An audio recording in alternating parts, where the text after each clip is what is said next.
Mr. Blue. Hello. Welcome in. Feel free to any coffee or any drinks you'd like. That's fine. Thanks for the offer. I'm ready to get started if you two are willing.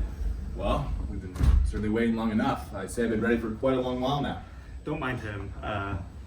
We've always had our own marketing team, but you've been doing so much good work, so feel free to give us any input.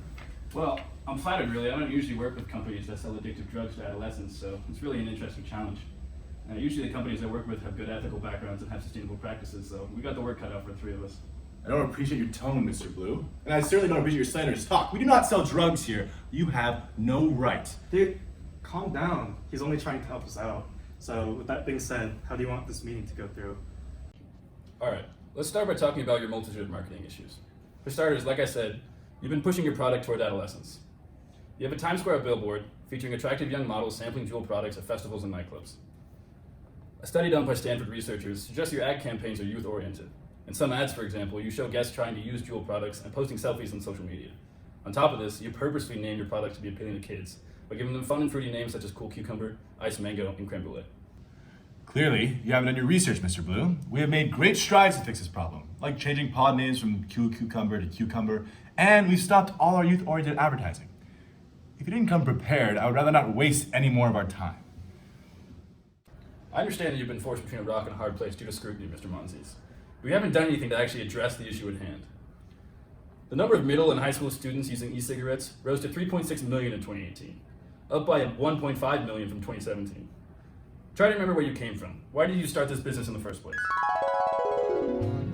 How long has it been? 36 hours and 18 minutes is our last cigarette. Come on, buddy, we can do it. Cold turkey. Can you stop pacing? You're making me nervous. I can't take it anymore, James. We're Stanford students, for God's sake. Isn't there something we could think of? Well, I've actually been thinking about that. Have you heard of vaporized smoking devices? I don't think I have. I don't even know what they do. What do they even do exactly? Well, I mean, of course, they have nicotine in them, and unlike gum or the patches, like, they give you the feel of smoking. Think about it. We could do something good here, Adam. We could maybe curve 1,000 or even 1 million people's cigarette addictions. And hell, we might even make a decent profit. James, he's got a point. We started this company to help, not to hurt, right? Maybe we've lost sight with profits and lost sight of our business goals. When you have a large company, profits are extremely important for the well-being of all your employees and stakeholders. Like when Altria invested a large amount of capital into our company, we knew that we were going to have the ability to provide lots of jobs. I don't think we lost sight of our morals, I just think that we shifted our focus to the more important stakeholders. Well, in the short term, I see your point, James, but that's all it is, a short-term solution. If you can't regulate yourself, the government will do it for you, and I can promise you, the government will be way more strict than you could otherwise get away with. The FDA is already coming down on you hard, and if you don't adjust, government regulation and public bad will smother what you've been trying to create. The livelihoods of the stakeholders you've been trying to protect will go down with it. Imagine this future. Hi, I'm Conan King. This just in, the Juul company is in shambles. Who would have guessed it? The company that long pushed addictive smoking devices to children is getting kicked in the butt by good old karma. I'll tell you what, it comes as no surprise to me. Reports are showing that there have now been over 7,000 Juul-related injuries and hundreds of deaths. 99% of these injuries and fatalities were, you guessed it, child victims. Doctors say that children are especially susceptible to popcorn lung and other related injuries due to their undeveloped lungs. It's no shock the Juul company has long gone bankrupt. But who's going to pay for these damages? Over 5,000 lawsuits have been filed against the Juul company, and more are being filed every day. As an addict myself, I hope those responsible get what's coming. Yes, coming. Just a second. This is 6 News at 6. Did IU coach Bob You've been Knight served. choke Neil Reed Sorry, in sir. practice? Now you can see and decide for yourself. And take a look at this video obtained by 6 News. It could raise even more questions about Knight's coaching style. I don't like the image of me pacing around my apartment watching bad news coverage of us and waiting to be served.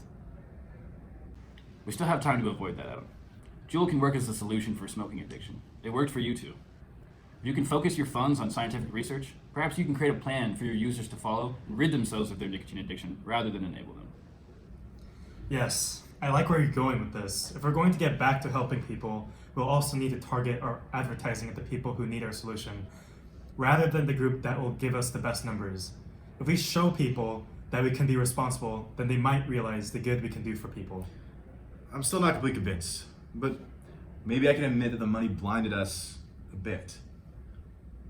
Recent regulations have shown us that you won't be earning money like you have been in the past without government pushback. If you can create benefit instead of detriment, you might escape further regulation and secure a legacy of helping people for Juul. Imagine this future.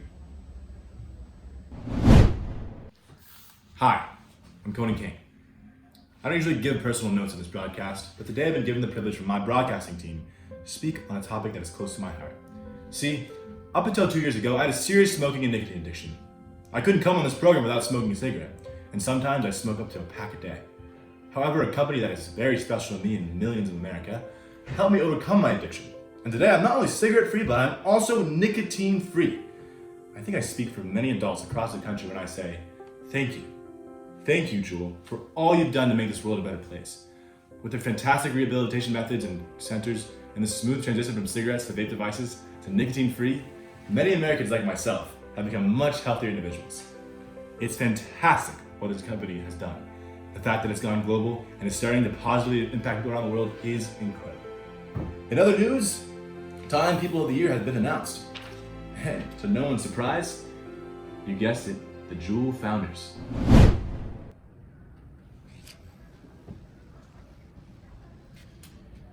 You have two very different futures ahead of you. The question is, which one are you going to choose?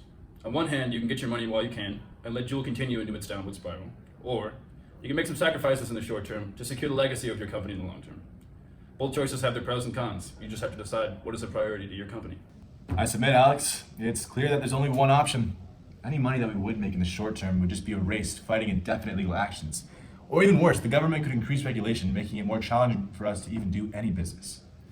Well, we dug this hole for ourselves, and now it's either give up or make good on our promises of helping other people. I was hoping you two would see it this way. Conducting Juul as an ethically driven company has far more benefits than just monetary value. Besides it having a strong correlation with financial performance, we'll meet the demands of society, regain the trust of our investors, and promote company values. Like you said, James, if Juul continued to not conduct itself ethically, it would increase its difficulty of operating its business. Imagine a fishbowl. If we continue to not self-regulate, the government will do it for us and restrict your freedoms as a company and industry. Before you know it, you might not even be able to conduct business. Why risk that when you can just do the right thing? Rather than being known as the company that advertises to youth, why not shift to the company that markets and advertises themselves as an alternative to quit smoking, and a company that wants to improve your health?